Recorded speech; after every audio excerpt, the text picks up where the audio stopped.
Hello everyone. आज का हमारा टॉपिक है रिप्रोडक्शन इन बैक्टीरिया, जीवाणुओं में जनन।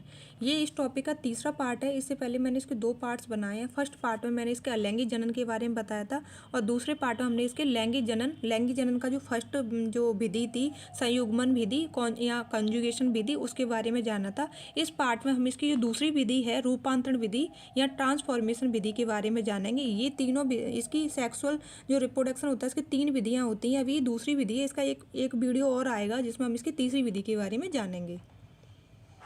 रूपांतरण विधि। इस प्रक्रिया में एक जीवाणु कोशिका का डीएनए दूसरी जीवाणु कोशिका में उसी माध्यम द्वारा प्रवेश करता है जिसमें जीवाणु वृद्धि कर रहे हो। जैसे कि मान लीजिए एक कोशिका होती है दाता कोशिका और दूसरी कोशिका है ग्राही कोशिका, तो वो दोनों किसी एक माध्यम में प्रेजेंस हैं। तो क्या होता है कि वो आपस में ग्रो कर रही हैं। तो क्या होता है, ग्रो तो वो तभी करेंगी जब उनमें रिप्रोडक्शन होगा, जो अपनी जैसी प्रजाति बनाने की क्षमता होगी, तभी वो उसमें ग्रो करेंगी। तो क्या होता है कि जो एक कोशिका जो दाता कोशिका का डीएनए है वो ग्राही कोशिका में एंटर कर जाता है और वो जीवाणुओं में वृद्धि होने लगती है, मतलब उनमें रिप्रोडक्शन स्टार्ट हो जाता है। तो ये जो विधि थी, जैसे कि इससे पहले हमने संयुग्मन विधि के बारे में पढ़ा था, तो वो संयुग्मन विधि किसी और वैज्ञानिक ने दी थी और इसकी जो तीसरी विधि आई वो भी किसी और वैज्ञानिक ने बताया था इस विधि के बारे में। जैसे कि पहले वैज्ञानिकों का मानना था कि जीवाणु में सिर्फ एक ही विधि पाई जाती है, वो है अलैंगिक विधि। लेकिन बाद में कुछ वैज्ञानिक आए, उन्होंने बताया कि नहीं, इसमें एक विधि नहीं होती, इसमें लैंगिक विधि भी पाई जाती है।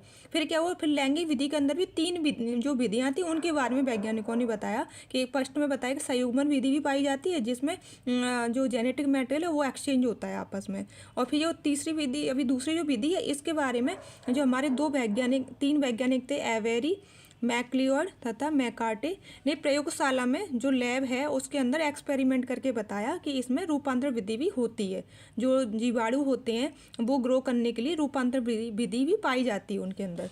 तो ऐसी कोशिकाएं जिनमें रूपांतरण संभव हो उन्हें समर्थ कोशिकाएं कहते हैं। मतलब हर कोशिका में ये जो रिप्रोडक्शन करने की क्षमता नहीं होती या रूपांतरण विधि नहीं पाई जाती है, कुछ कोशिकाएं होती हैं उनमें ये रूपांतरण विधि पाई जाती है, उनको हम समर्थ कोशिकाएं कहते हैं। इन तीनों वैज्ञानिक के नाम आपको याद रखने हैं कि कभी कभी पूछ लिया जाता है कि जो बैक्टीरिया के अंदर रूपांतरण विधि पाई जाती है वो कौन से वैज्ञानिकों ने दी थी या कौन से वैज्ञानिकों ने बताया था कि जो बैक्टीरिया उनके अंदर रूपांतरण विधि पाई जाती है। तो आपको तीनों वैज्ञानिक एवेरी, मैक्लियोड तथा मैकार्टे, इनका नाम याद रखना है कि वो एग्जाम में पूछा जाता है।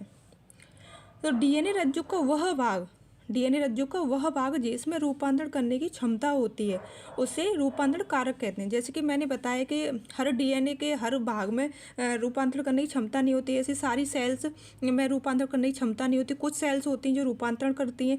ऐसे ही डीएनए रज्जु, जैसे आपने पता है डीएनए की कुछ इस तरह की स्ट्रक्चर होती है, इसमें दो रज्जुक पाए जाते हैं, 5S और 3S, और ये 3S, ये 5S, इस तरह से पाए। तो इनकी जो ये वाली जो स्ट्रक्चर है ना, इसको हम डीएनए रज्जुक कहते हैं।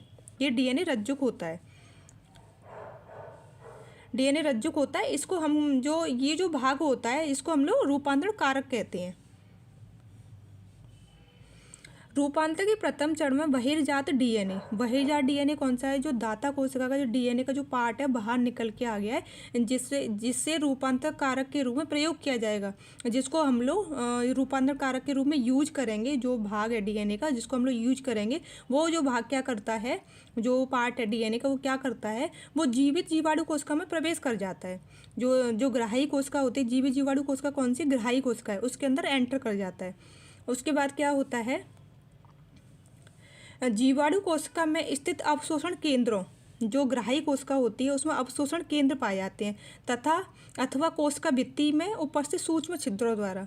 क्या होता है कि जो डीएनए का जो पार्ट है जो जीवाणु कोशिका के अंदर एंटर करेगा, ग्राही कोशिका के अंदर, फिर ग्राही कोशिका में क्या होता है कि कुछ अवशोषण केंद्र पाए जाते हैं या फिर उसकी जो सेल वॉल होती है उसमें कुछ छिद्र पाए जाते हैं छोटे छोटे, उसके द्वारा जो बहिर्जात डीएनए है उसका अवशोषण कर लिया जाता है। जो ग्राही कोशिका के जो कोशिका भित्ति के सूक्ष्म छिद्र होते हैं वो उसका डीएनए का अवशोषण कर लेते हैं। अवशोषण के बाद क्या होता है कि जो बहिर्जात जो डीएनए है वो ग्राही कोशिका के आनुवांशिक पदार्थ में समावेशन हो जाता है।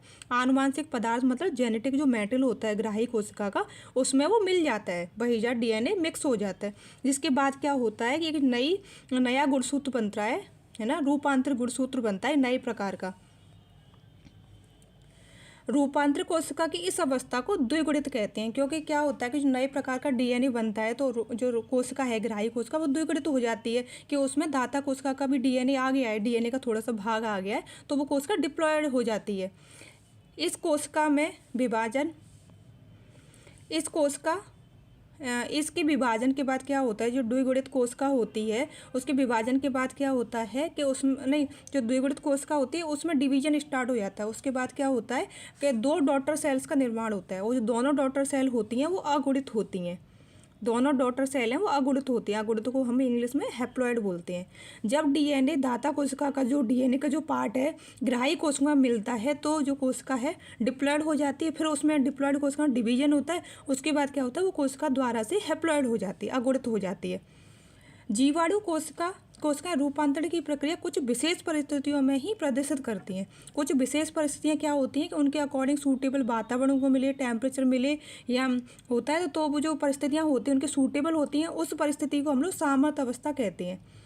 जो टेम्परेचर जो उनके अकॉर्डिंग होता है ना, उसी जो परिस्थितियाँ होती हैं उन्हीं में ये रूपांतरण की जो विधि होती है उसको शो करते हैं बैक्टीरिया।